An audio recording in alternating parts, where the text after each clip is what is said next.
gonna say it. Somebody should.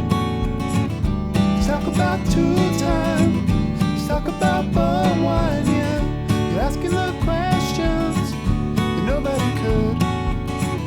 Like where are the bone thugs and are they in harmony?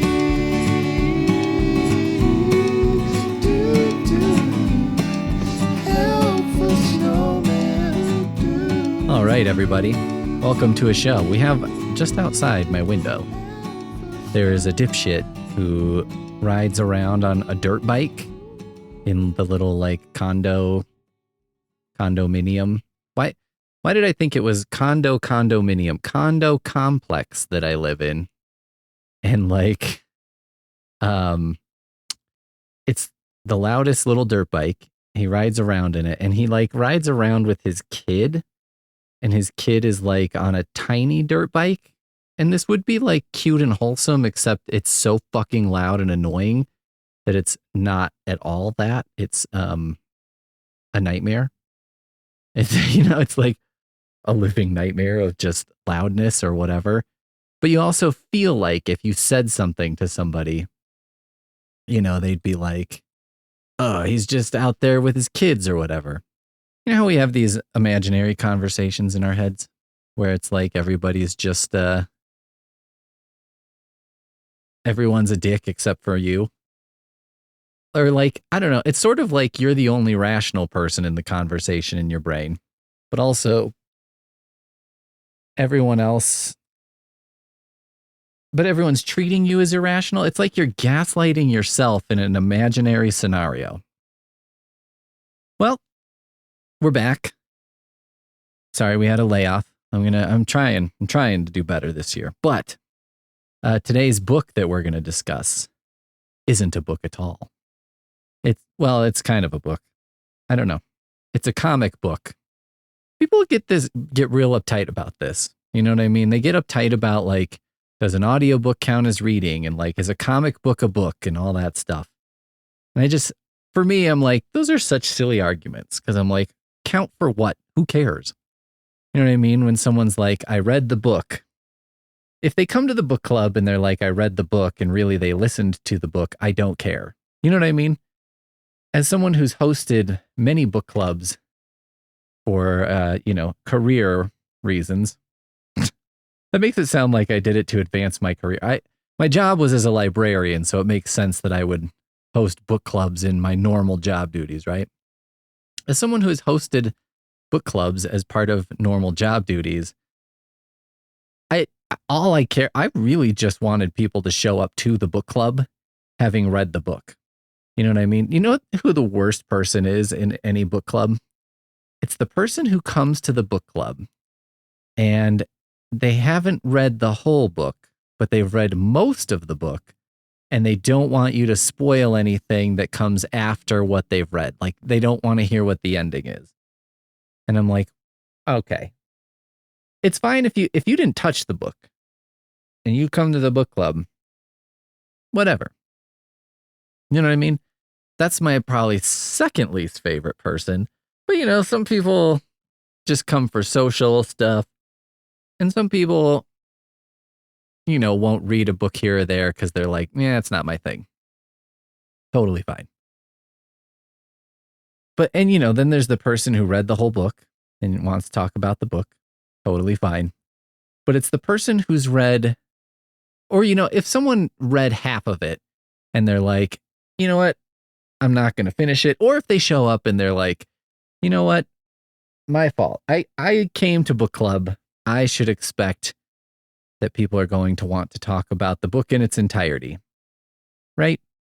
It's like if I'm watching like a YouTube thing or listening to a podcast and they're talking about a movie I haven't seen, usually I'll skip the episode, right? Or I'll watch something else or whatever because I'm like, well, if I want to watch the movie, why would I watch someone else talk about it before? You know what I mean? And it's not even like a normal. Sometimes you're like listening to a podcast and they just talk about a movie and you're like, oh, what the fuck? You know what I mean? Like, you couldn't have given me just a quick warning or just indicated that that's where we were about to go. That would have been nice. but they never do, right? And then you're like, well, there goes that. But Poonmaster Flex and I did manage to watch. We finally finished Stranger Things. And boy, this has strayed really far from the book, that I was teasing. We finally finished Stranger Things. We managed to avoid spoilers, like for the whole thing. I mean, I think I'd heard one or two tiny things, but for overall, I didn't know what the ending was. Also, I don't know what the hell everyone else is talking about or what you all saw. It was fine. The ending was fine. I just don't. What did you want? You know what I mean? Yeah, it was very different from season 1 to season whatever, 5 or 6. But that's not like a new thing. You knew that like at season 4, right? At some point, it was like, well, when Eleven's bringing down a helicopter, I think we've gone beyond kids having a backyard adventure on bicycles in rural Indiana, right? Or anyway, so comics, I don't know why it's even a debate. Like, do comics count as reading or whatever? Because whenever someone says something like that, I say the same thing or think the same thing, which is, what does count mean? How does something count or not count? You know what I mean? For what? What does it count for? What is, who has stakes in that debate? You know what I mean? Like, who cares? But what are you, like, you're Mr. Goodreads and you're like, well, if you listened to it, you need to shelve it as listened, not read. Doesn't count. Fuck off. I'm in my 40s. I know how to read. I'm capable of reading. I read fairly often. And sometimes I listen to something. And I read a lot of comics. And I count them too. Because it's reading. Fuck off. It's words. And if you couldn't read, you couldn't really read a comic, right? Okay. The book we're talking about, to kind of launch into today's podcast, although some may say we've already launched or failed to launch, as we do here. I hate that I'm saying we all the time now. You know what I mean? Like, when did that happen? Who decided that? We're talking about Mad About DC. So this is basically a Mad Magazine issue devoted entirely to DC Comics. It's like all new content, so on and so forth. Now, Mad Magazine we'll talk about quite a bit more as we go. But let's first, I wanted to start by focusing on Mad About DC. It's got a ton of stuff in it. But it was mostly edited by personal hero Chip Zdarsky, one of my favorite comic book writers. He does hilarious things. He put out his own print newsletter, Zdarsky Comic News, for like a year and a half. And it was like a print comic book, not very long, and you could get it and then, read it. And he had interviews and stuff like that, but it was mostly a joke. He also wrote, there's a magazine out, a news magazine, kind of like Zdarsky Comic News, that just came out the last few months. And he wrote all of the letters for the first letters column, because obviously they don't have any fucking letters yet. He does a lot of very funny stuff. He writes some really good stuff. And I enjoy him a lot. He also did a run on Howard the Duck that I thought was great. So anyway, when I heard Chip Zdarsky is going to be the guest editor for Mad About DC, and he's going to draw the cover for it and all that stuff, I was like, I'm going to go to the comic store and get it. And I did. So let me see if I can find who the authors are. Well, it doesn't really say. So you just kind of have to go through it. But ton of different people, some you've probably heard of, and it's mix. There's comic book people, there's comedy people, and there's a whole shitload of Chip Zdarsky in here. Great. Some of my favorites, are of course Kyle Starks, or Stark. Let me see if I can find his name. I recognize this page as definitely being him. It's fucking 2026. You know what drives me crazy is people are like, go to patreon.com/helpful snowman. Wink. Instead of it's like, look, if you just Google helpful snowman Patreon, you'll probably find it. I mean, in that specific case, you might not, because I am not famous enough to warrant legitimate placement on a website. But if you're like a actual Patreon haver with like actual subscriber, Kyle Starks, here it is. But anyway, it's like, you could just Google Kyle Stark or Kyle Starks comics, right? And find it. Like it'll suggest it to you. You'll be fine. It's not 1997 and you're like, well, if I don't know this guy's name, how the fuck am I ever going to find this? You know what I mean? Chip Zdarsky does a bunch of different kinds of kryptonite. You know, he makes up a bunch of different kinds of kryptonite. Like pink gives Superman one singular craving, human flesh. Bronze really gets him into punk rock for some good old-fashioned corporate synergy. And then tan, brown, and dark brown go through the spectrum of mild diarrhea to extreme diarrhea to curing existing diarrheas. Orange just looks nice on a bookshelf. There's Graham Romeo, French guy who did a great book about Bigfoot called like Me Am Bigfoot, It Am Bigfoot Memoir or something like that. Hilarious. Anyway, I'm not going to just go through everything in here, but I did want to go through two very specific things.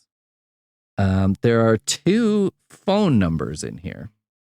Now, one is kind of a takeoff on, for people who don't know, I think it was the late 80s, maybe early 90s. The second Robin came on the scene in Batman comics, Jason Todd. So you have Dick Grayson was the OG Robin, and Jason Todd was the next one. And he kind of came on the scene and was like a little dickhead. I think if I remember this right, he was trying to steal the wheels off of the Batmobile. And so that's how he ended up becoming Robin, basically. It's like, I like your moxie, kid. I mean, it is a very crazy idea, right? Like, I have to imagine the Batmobile, the wheels are not just attached with regular lug nuts. Possibly they are, and that's why the Batmobile lost its wheel and the Joker got away. Maybe that's what that song was about. Maybe this is, someone at DC heard that song and was like, Eureka, I've got it. I know how we get the next Robin. But, so Jason Todd comes on the scene and he's like, he's no Dick Grayson, and he's kind of a little dickhead sometimes. You know, he's not respectful to Batman, which, you know, I get it. If I was writing Batman too, I'd be like, well, I don't know. It's a different dynamic, right? He'll have to work a little harder with this kid. Like, he's not as simple. So anyway, after Jason Todd was in the comics for a while, they did a series called Death in the Family. And what happened was they printed a thing in the comic, and it was like you could call one of two numbers and either say like Jason Todd should live or Jason Todd should die. And I believe these were 900 numbers at the time, so it cost to call them. Although thinking about, that's like looking at it with 2026 eyes, right? Because thinking about it at the time, it's like, well, I don't know how you could just set up a phone number. So like, maybe it's fine. So they set up these phone numbers. People called in. Overwhelmingly, the bloodlust was running high, I guess. And people were like, kill him, kill him. Kill him is kind of an inside joke at my house. Don't worry, I'm safe. One time I was downstairs and there was a very large spider, and Poonmaster Flex saw it and then like ran up the stairs, and she was fumbling with the light switch to turn it on and ended up kind of flashing it on and off while she was saying, kill him, kill him. And it kind of seemed like she was like I was the Hulk or something, and she was trying to egg me on to like rage out and kill this spider. Like, it just seemed like she was like I'll provide the strobing that, will unlock the what do you call that guy? He's not the English patient. He's the sleeper agent guy. Maybe Denzel Washington played him in a remake. The Manchurian Candidate. Not even close. That movie, The English Patient, where there's like an assassin, a sleeper assassin? So anyway, overwhelmingly, everyone was like, kill him, flashing the lights on and off, calling the number, and they killed him. And Jason Todd was a person in the comics who so comics are famous, right, for no one really dies in a comic. Like they die and they come back almost immediately, or, a little ways down the line. When your favorite character dies, it's kind of like, that's what separates comics veterans from non-veterans, because you're like, he'll be back. Which, now is even happening in the movies, right? Like Robert Downey Jr.'s back, baby. So Jason Todd was one of the few that was dead and stayed dead for a long time. It was Jason Todd, Spider-Man's Uncle Ben, and Bucky. And then Jason Todd and Bucky both came back in a very similar sort of setup where it was like, oh, who's this new enemy on the scene? And it's like, oh, it turns out to be your boy sidekick or whatever. And then sort of became heroes again. So anyway, in this Mad About DC, there is an ad, and it says, it's got a picture of Jason Todd looking angry, and he's an adult. And it says, this Robin died because over 5,000 of you called the wrong number. Now you can call again to apologize. You can call 1-800-555-2660 to say, I am really sorry I voted for Robin to die. Or you can call 1-800-555-2666 to say, I am really, really sorry. Please don't hurt me. So, oh yeah, here's the story. Hi, I'm Red Hood, formerly Robin. In 1988, 5,343 of you called a premium rate phone number to vote to let the Joker murder me. Bad news, buddy, it didn't stick. This is one 80s revival you can't ignore. I have a lot of unresolved anger issues and the time to pay 5,343 house calls. Apologize now and maybe I won't need to. You will be charged 50 cents for each call. If you don't call, you're really going to pay. So we're going to just go ahead and call, because I was like, are these real phone numbers or like what's going on here? So let's just start with the first one. 1-800-555-2660. Is a 800 number that starts with 555 real?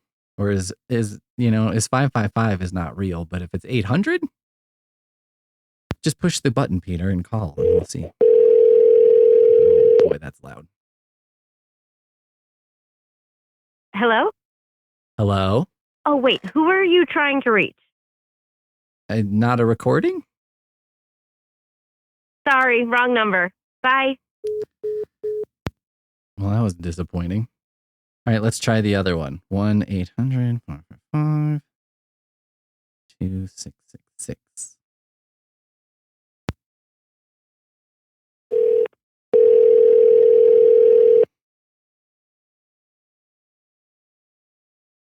Welcome to America's hottest talk line. Oh, boy. Guys, hot ladies are waiting to talk to you.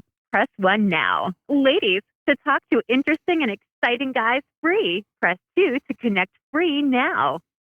Uh-oh. Guys, press 1 now. Oh, guys, press Ladies. 1. Okay, I pushed 1. America's hottest talk line is for callers 18 and over. If you're under 18, you must hang up now. Product of XIP. We'd like to thank our callers for helping to keep our community safe by reporting underage, dangerous, and offensive behaviors. Is this Thanks really to you, happening? we continue to be the safest place for fun adult conversations. Remember that keeping your conversations on the system keeps you safe and anonymous. If you do choose to give out your private number and then get a call accusing you of chatting with an underage person, you are being scammed for money as we remove all underage people from the system. Thank you. Have fun. If you have a membership, please enter it now. Otherwise, press the pound key. We hope you have a great time on America's hottest talk line. Grab a pen. We're going to give you our direct access number so you can call us back the next time you're in the mood. Ready? Call 1. Okay, that's really weird. Now, here's the other number. Okay, that was just a sex line. Do you think they knew that was a sex line, or they just were like, I don't know, just fucking put a number in and it happened to be a sex line? I'm very curious. All right, here's the other one. Now, I'll preface this. There's an ad basically in here for Power Girl collectible figurines, mostly joking about the fact that she has a boob window. So we'll get to that in a second. But first, the number you call is 1-800-555-GOON, or which is, I think, actually the number I already called. 4666 is GOON. I have to say something very unfortunate in my life. Oh, it's 2666. Okay. Well, let's see what happens. Something. Oh. We're spread, wet, and ready for you right now. Oh, boy. Come on, baby, let's play. If you are an experienced caller, you can enter your credit card number at any time during this message. One more time. You can give it to me anytime you want. That's right. Just enter your credit card number at any time during this message. This call will be billed at $1.99 to $3.99 per minute, depending on menu selection, and will discreetly appear on your credit card statement. A toll-free customer service number will be provided later in the... Okay, wow. So that's also... Do you think, are just all the 800 numbers sex numbers? Like, is there no, if I was like, call 1-800-555-SNOW. I'm asking you, and I'm like, you know what, I'll just fucking, let's see. 1-800-555-SNOW. 7669. I mean, it's got a 69 in it. Hello, and thank you for calling. Just for calling today, you're entitled to a retail rebate of $100. Press 1 now for more information, or you can hang up. Thank you. I like how it's like, or you could hang up. And I'm like, yeah, I can always hang up. That's really my choice, isn't it? Like, I don't need your permission, seemingly Australian person, to tell me to hang up.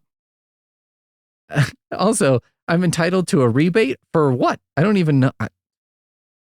Well, at least it didn't seem like a sex line. It may have been some sort of remediation for complaints for a sex line, but it wasn't itself a sex line. I don't think. I don't know. So I guess maybe I shouldn't rule it out. On the other hand, the other two seemed to be, or the other one, whatever, the other two seemed quite clearly to be sex lines. So, there we go. Yeah, I guess why would you just put a number in here? Okay, the unfortunate thing in my life is the word goon. Goonmaster Flex and I started calling each other goons and say we were gooning when we were looking at each other with like a dopey, goony love look on our faces. You know what I mean? Like if you're just kind of like, you're like, oh, that's my cute wife. And it's like, stop gooning. You know what I mean? And then it has seemed to have come into popular use in a much more jacking off related kind of way. It's unfortunate for us because that was like our cute thing. And now it's like, everyone's going to think like, oh yeah, we're like, whatever the hell gooning is. Anyway, the Power Girl ad is about basically that she has a boob window and it's like some alternate collectible figures. There's one that has an optional modesty, like a shower curtain that goes across the boob window. One with the boobs just out. One with a more exposed costume. A dream waifu version and a version in a jar. This is one for me that like the joke of, isn't it funny that Power Girl has a boob window? I'm just like over it. I mean, I sort of get why people make the joke still, because it's like, it is sort of crazy that it's still happening, right? It's sort of crazy. I mean, it's a wildly impractical costume. Or, like Wonder Woman. It's like, I think there's a joke in here. Yeah, it's about how she just wishes she could have pants. And it's like, instead of wearing a skirt or whatever. But like, I have a few things to say about this. I mean, For one thing, Superman is wearing like red briefs outside of his, suit. And it's like, well, that's certainly not drawing attention away from his schlong or his crotch, right? Like it's not, it certainly is not pulling attention in a different direction. But the other thing is, one time, one of my earliest Photoshop endeavors, because, this is how I live my life. I had read some comic thing and someone was basically complaining about like, women's costumes in comics. And like, I get it. I'm not arguing against that, right? I'm not arguing that like, they're fine. The costumes are fine. What I'm arguing against is like, I just think it's kind of not as funny to make the joke anymore. It's like joking about the food on an airplane. You know what I mean? It's like, yeah, I mean, it is true. And it is fucking crazy how bad it is. And just like how it would be a challenge to design a meal that is worse, but doesn't seem like you are trying to make it bad. Do you know what I mean? Like the whole airport experience is one that in my mind I've come to see as like, it's like if someone was like, I want to make this as miserable as possible, but without anyone knowing that I'm trying to make them miserable. Like I want it to be a secret that that's what I'm doing, but that is what I'm doing. So anyway, like, it's not that I don't see it or whatever. It's more that I'm just like, yeah, I mean, unless you've got something new to say about it, I just don't really care. You know what I mean? And I guess like the boob window thing for me is like, I get it. I just don't care. Like it's not something that makes me feel anything.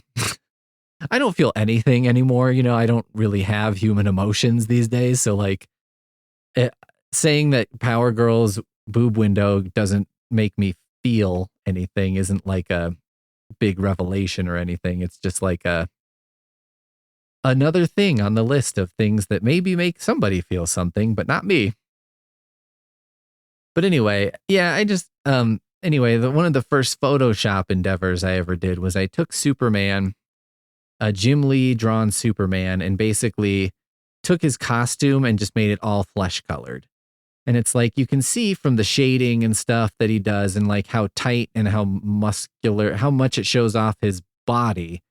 You're like, look, this is a skin tight suit. It is basically a drawing of a nude man, just of a different color. Right. And I'm like, I don't know. How different is that than a boob window? I don't know that it's that different. I don't know. Also, just who cares? Maybe I should, if I had to come up with a defense of Power Girl's boob window, I'd be like, what would I say? Hey, look, she's a busty lady who I think is an alien. Maybe in her culture, that's normal. Maybe in her culture, boobs all the way out is normal. And being here, she found like, that's not going to work. So she was like, well, what's halfway in between? How much can I cover up and I can stand it, and I don't feel like I'm being untrue to myself. So maybe that's so maybe we should all be sympathetic to Power Girl and, the pervos who drew her initially, who made that costume. The real big deal about this for me, personally, of Mad About DC is that it's like a return of Mad Magazine. Mad Magazine, for those of you who don't know, was published since like, I don't know, the 50s or the 60s or something. Let me see if I can find out. I have like just open the link. Open the link, you piece of shit. There we go. Everybody likes to change how everything works. You know what I mean? They're just like, what if you clicked on this and did that? Well, the first issue came out October through November of a year. That I can tell you. When was first issue Mad Magazine? 1952. Okay. Aren't you glad I did all that just to tell you 1952? And a fact that you'll forget immediately Maybe you'll go to bar trivia and it'll be a question.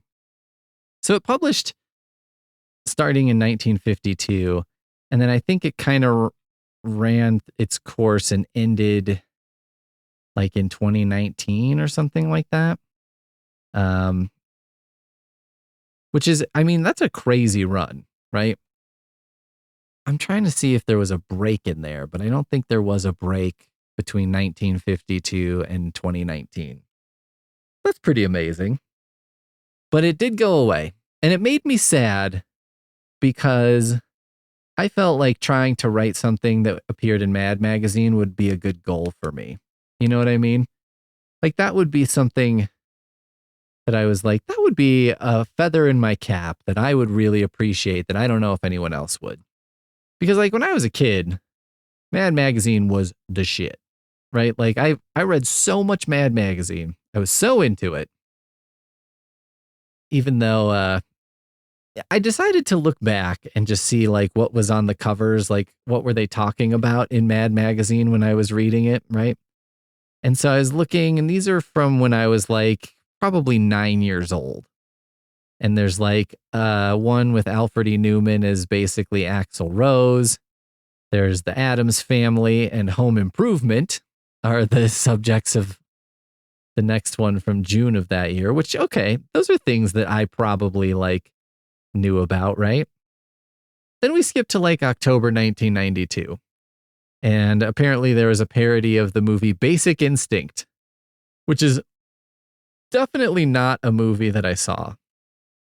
Right? Like, of course I haven't seen fucking Basic Instinct. I did not see a Sharon Stone beaver shot when I was like 9 years old. That would make no sense. In 1994, they were parodying Seinfeld, X-Men, Mrs. Doubtfire, which are, you know, okay, those are all things I was probably familiar with.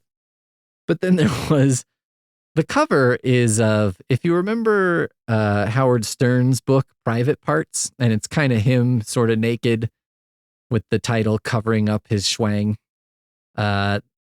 They redid the cover of that, and it's Rush Limbaugh Private Parts. So, you know, he's like a fat guy and he's naked, and that's funny. But like, okay, that's a joke that like, I don't know that I ever heard Rush Limbaugh on the radio, and I don't think I did. But I don't, you know, if they're parodying Rush Limbaugh, that's probably not going to do a lot for me. I mean, now I would find it funnier, especially if they were talking about his series of children's books, Rush Revere, in which I believe Rush Limbaugh is sort of inserted as a character who I think is like a history teacher with a time machine, and he takes kids back to, you know, the Revolutionary War and stuff to show them that America is wonderful. I mean, it's a hilarious idea. And I remember I really looked into Rush Revere because this was a thing that came up a couple years ago in the library world. I can't remember who was writing about it, but basically it was a conservative person saying that like library collections were really woke. And one of the examples they put was like, they don't even have the Rush Revere books or something. And at this point, the Rush Revere books were like 15 years old. And I was like, I mean, Rush Limbaugh had been dead for like 10 years, was never a children's entertainer or personality that kids would have any interest in or knowledge of. And like, they sucked. Like, no one really liked Rush Revere. I have found, because I have explored many times like conservative leaning stuff, especially children's books. And it's like, they're just not very good. You know what I mean? Like they're just boring or like dumb. And it's like, it seems like what they're relying on for sales is just basically conservative parents will buy this for their kids so that they're not buying like some woke ass book. And I'm like, I mean, you could just buy Don't Let the Pigeon Drive the Bus. You know what I mean? I don't know. I don't think there's a political message in there. I suppose there could be. But if there is, I don't know it. There's the special economic recovery issue in which Alfred E. Newman is in a cardboard box and he's got a cross-stitched thing that says homeless, sweet homeless.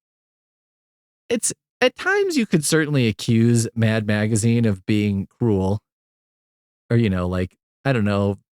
I don't know. Is that something we wouldn't say or do today? But it's like, I don't think they're mocking homeless people. I think they're mocking the economy or whatever. Here's Mad Love Connection. Alfred E. Newman is on the game show Love Connection, and the three women that he could date are Lorena Bobbitt, who I believe was famous for cutting off her husband's penis, Tanya Harding, and Amy Fisher. I don't really remember what Amy Fisher did. Let's see. Amy Fisher. She shot and severely wounded Mary Jo Buttafuoco, the wife of Joey Buttafuoco. Well, all right. That's not so bad. Oh, because he did things with her when she was underage. You know, I don't know. Amy Fisher seems like maybe the victim here. But okay, Lorena Bobbitt, least love connection for me. Tanya Harding, I find fascinating in that it's like, how do we live in a world where she's had more of a career after paying someone to assault her competition than the person who got assaulted? You know what I mean?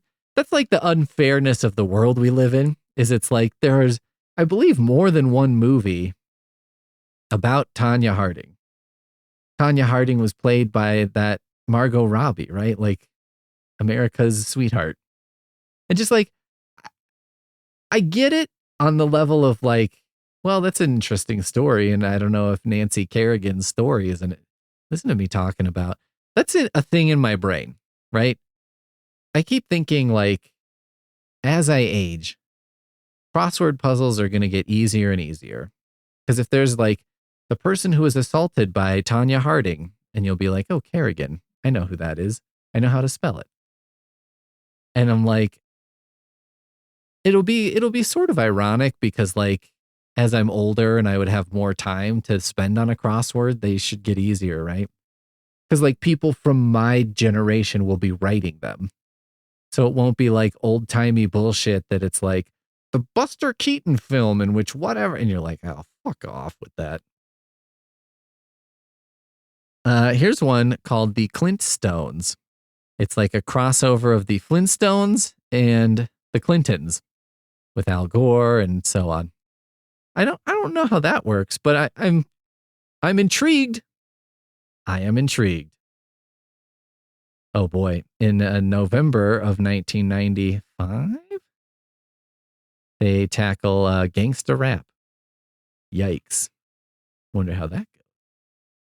In also 1995, they talk about Frankenstein, which I believe is the version with like Robert De Niro in it, or maybe the Kenneth Branagh version. I'm not sure.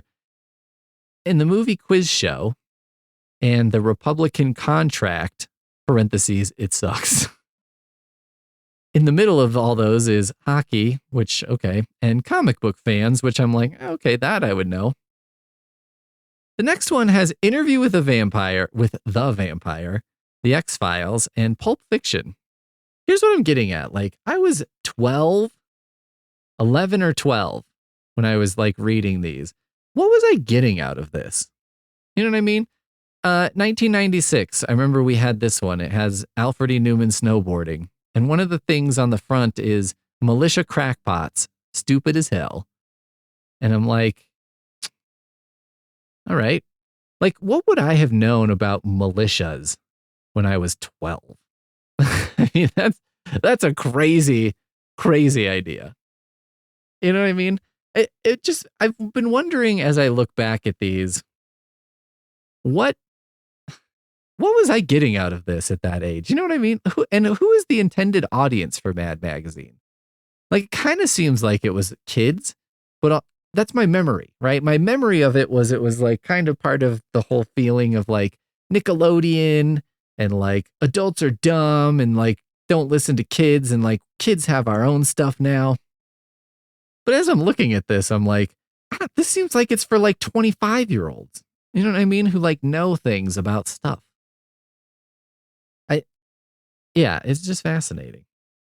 I went down an internet rabbit hole and started looking at like knockoffs of Mad Magazine. Because, of course, the most famous from when I was a kid was Cracked, right? That was a pretty well-known one. You could find it on newsstands and stuff. But I found several others that I thought were weird, like Panic or Plop.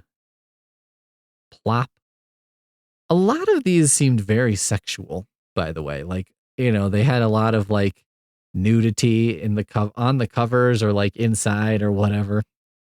But my favorite was probably Wild Magazine #1. It was called Wild, and it says, "This magazine is wild."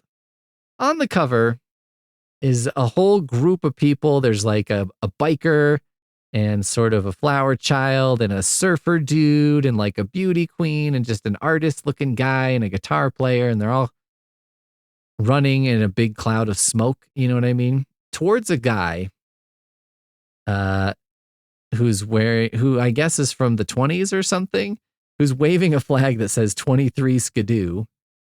And they seem to be coming towards this guy in a menacing way, but he's blissfully unaware they're there.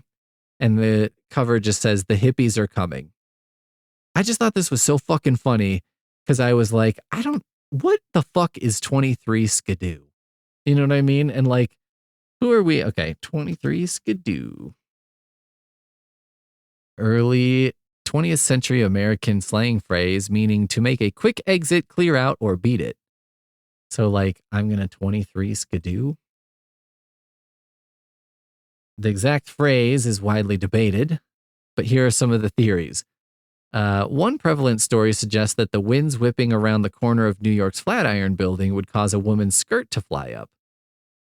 Police officers would allegedly tell crowds of male loiterers to skidoo or move along. In A Tale of Two Cities, the character Sidney Carton is the 23rd person to be executed by the guillotine, leading some to link the number 23 to death or leaving. Skedaddle. The word skidoo is thought to be a playful evolution of skedaddle. Well, I know skedaddle. But why 23? What's the 23 part? I want to know. Leaving quickly. How does it get used? Like, I don't understand. Okay, well, I guess we'll do the old 23 skidoo and end the episode. We'll end it there with our little brief foray into Mad Magazine and just a couple of the knockoffs. I hope you had an enjoyable time listening to me. I never know how to end these, so should that just be the sign off now? 23 skidoo? If I hadn't looked it up, well, I'm so stupid. I was like, if I hadn't looked it up, I could have just done it, you know, and then just been like, 23 skidoo. But if I hadn't looked it up, I wouldn't know that that's what it means. What the fuck?